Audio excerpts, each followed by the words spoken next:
Welcome to another video by AskMath.com. Check out AskMath.com to see lots more videos of algebra, problems just like this, as well as other math problems. Okay, let's read the directions. The directions say find the coordinates of the point of intersection produced by the equations. Given 2x plus 5y equals 12, and 3x plus 4y equals 18. So remember that anytime that you have an equation with two variables like an x and a y in it, and if there's no math like, for example, exponents, if you just have addition, subtraction, multiplication, division, that will make a straight line on a graph if you were to graph it. So we have two equations, so that means that we're going to have two straight lines.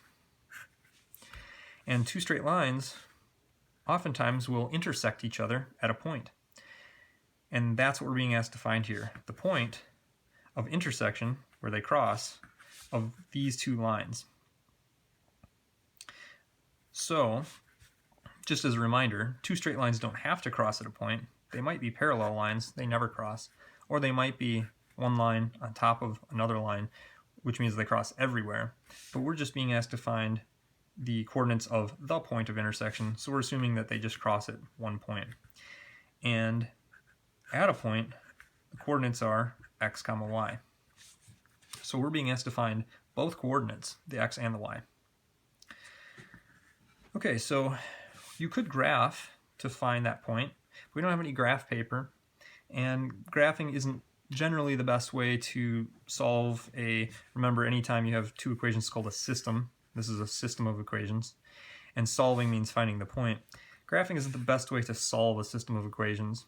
If you make a little mistake with your, you don't have a ruler, or if there's decimals or fractions, it can be sort of tough to graph. Computers also don't, come up with answers to problems by graphing. So if you've ever used your cell phone to find someplace using GPS, if you go to Google Maps or something like that,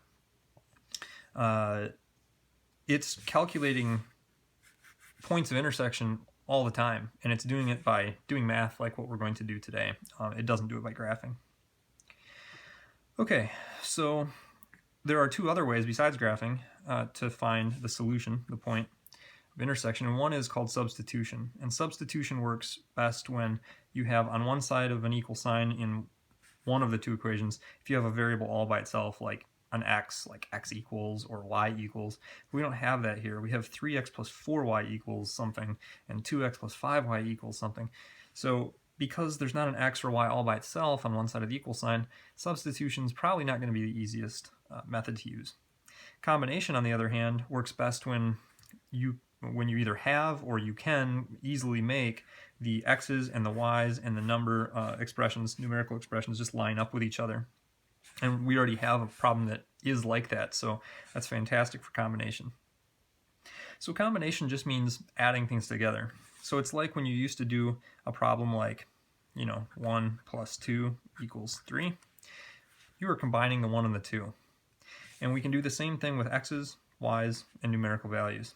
So we're just going to add together the columns. But our goal isn't just to add them together. Our goal is that right now we have an x and a y in both equations. You can't solve an equation when it has two variables in it. You can only solve it when it has one variable in it. So our goal is to get rid of either the x's or the y's when we add the columns together.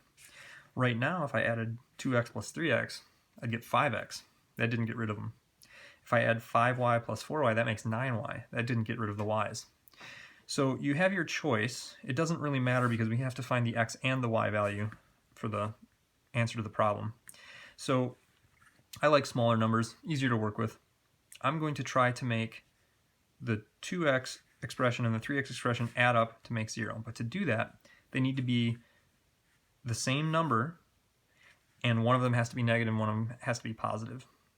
So I know that the least common multiple of a 2 and a 3 is a 6. 2 times 3 is 6. So how do I turn a 2x into a 6x? I multiply it by 3. So I'm going to take 2x plus 5y equals 12, just rewrite it, but I'm going to multiply each side of the equation by 3. Now I'm going to do the same thing for the other equation. in just a moment, I'm going to multiply it by 2. But let's focus on the first one here. 3 times 2x makes 6x. I'm distributing, multiplying. And 3 times positive 5y makes positive 15y. 3 times 12 is 36. Okay, so now let's move on to the second equation. So I'm going to rewrite that. 3x plus 4y equals 18.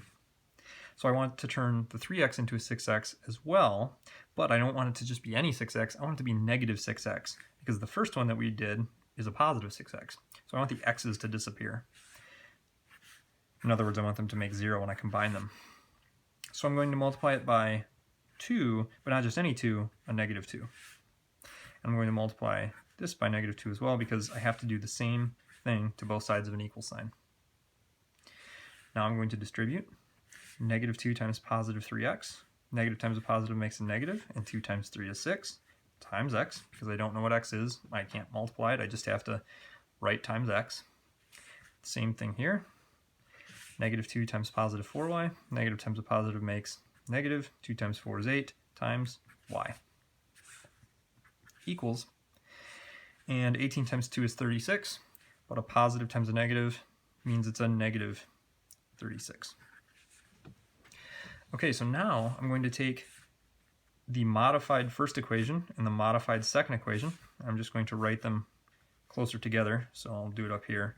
6x plus 15y equals 36. And then I'm going to take this one, negative 6x minus 8y equals negative 36. Now, just like our old school math problems that we used to do, I'm just going to combine those columns together. And positive 6x, negative 6x, that makes 0. That was our goal. That's why we did all this work. Positive 15 and a negative 8, that makes a positive 7y, or just 7y. Don't have to write the plus sign when it's the leading coefficient. Equals 36 minus 36 makes 0. So now I need to solve for y. At this point, it might be obvious to you what the answer is, but just to be thorough, remember that when you solve, you're using PEMDAS, order of operations, backwards. And so you ask, what's happening to y? Is it being subtracted? Nope. Is it being added? Nope. Is it being divided by something? Nope. Is it being multiplied by something? Yes. 7. So we're going to undo multiplication using the inverse of division, inverse operation. So we're going to divide by 7 on both sides of the equation. 7 over 7 makes 1. 1y is just y. Equals 0 divided by anything is just 0. So we have found the y coordinate is 0. Now our job is to find the x coordinate, because we've been asked for both. So you can take this answer that you've gotten and you can now use substitution, and you can substitute that into either equation that you would like and then solve for x. So I'm just going to go ahead and pick the first one. Doesn't matter which one, but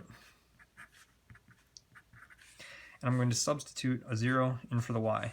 Remember, when you substitute, it's a good idea to always use parentheses to represent where the y was, and now you put the value in those parentheses, and now you can see that what you're doing is multiplying 5 times 0. So 5 times 0 is just 0, and we're left with 2x equals 12. And at this point, we're going to use PEMDAS backwards to solve for x. What's happening? X is being multiplied by 2. We're going to divide by 2.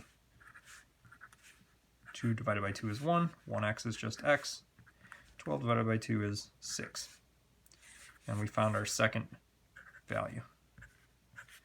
So the answer to this question is 6, that's the x, comma, 0, that's the y. Those are the coordinates of the point of intersection of two lines produced by these two equations. All right, that's the end of the problem. Thanks for watching another video by AskMath.com. Don't forget to check out the other videos for algebra as well as other math subjects at AskMath.com.